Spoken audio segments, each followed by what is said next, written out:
Actors வளர்ந்து வந்துகிட்டு இருக்க யூடியூபரோட வாழ்க்கையை அடுத்த லெவலுக்கு கொண்டு போற மாதிரி அவங்கள பத்தி ஒரு சில இடத்துல பேசியிருப்பாங்க. அப்படி நடந்த 2 ரேரான மொமெண்ட்டை தான் இந்த வீடியோல பார்க்க போறோம். இந்த லிஸ்ட்ல 2வது இடத்துல இருக்கிறது தரமான காமெடி கண்டென்ட்டா இன்ஸ்டாகிராம்லயும் யூடியூப்லயும் போட்டு இப்ப கொடி கட்டி பறந்துட்டு இருக்க மல்லேஷ் கண்ணன் பாலாங்கிற கண்டென்ட் கிரியேட்டரை கண்டிப்பா நீங்க பாத்திருப்பீங்க. இவங்க வருஷ கணக்கா 100 வீடியோக்கு மேல போட்டிருந்தாலும் அவ்வளோக்கு யாருக்குமே இவங்களை பத்தி தெரியாம தான் இருந்துச்சு. இப்ப ரீசெண்டா விஜய் சேதுபதி ஒரு இன்டர்வியூல இவங்களை பத்தி பேசணும்னு இவங்களோட பேரை போட்டு எல்லாருமே சர்ச் பண்ணி இவங்க வீடியோஸ் எல்லாம் பார்க்க ஆரம்பிச்சிட்டாங்க. யங்ஸ்டர்ஸ் நிறைய பேர் பண்ற வீடியோஸ் தான் எனக்கு ரொம்ப பிடிக்கும்.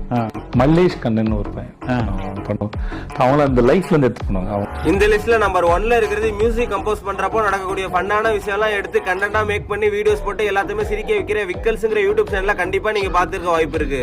இவங்களோட வீடியோஸ்லாம் ஸ்டார்டிங்ல இருந்தே பயங்கரமான வியூஸ் போகும். இருந்தாலும் இவங்களை பத்தி நிறைய பேருக்கு தெரியாம தான் இருந்துச்சு. வாரிஸ் ஆடியோ லான்ச்ல தளபதியே இவங்களை பத்தி ஒரு சில விஷயம் எல்லாம் பேசுவாரு. அப்படி பேசினதுக்கு அப்புறம் இவங்களோட நேம் ரொம்பவே ஃபேமஸ் ஆயிருச்சு. அப்படி என்ன பேசினாரு சொல்லிட்டு நீங்களே பாருங்க. நான் ஒரு மீம் ஒன்று பார்த்தேன், ரொம்ப என்ஜாய் பண்ணேன். அது ஆக்சுவலா அது மாதிரி தான் நடந்தது. நான் பாடிட்டு நான் வீட்டுக்கு போயிட்டேன்.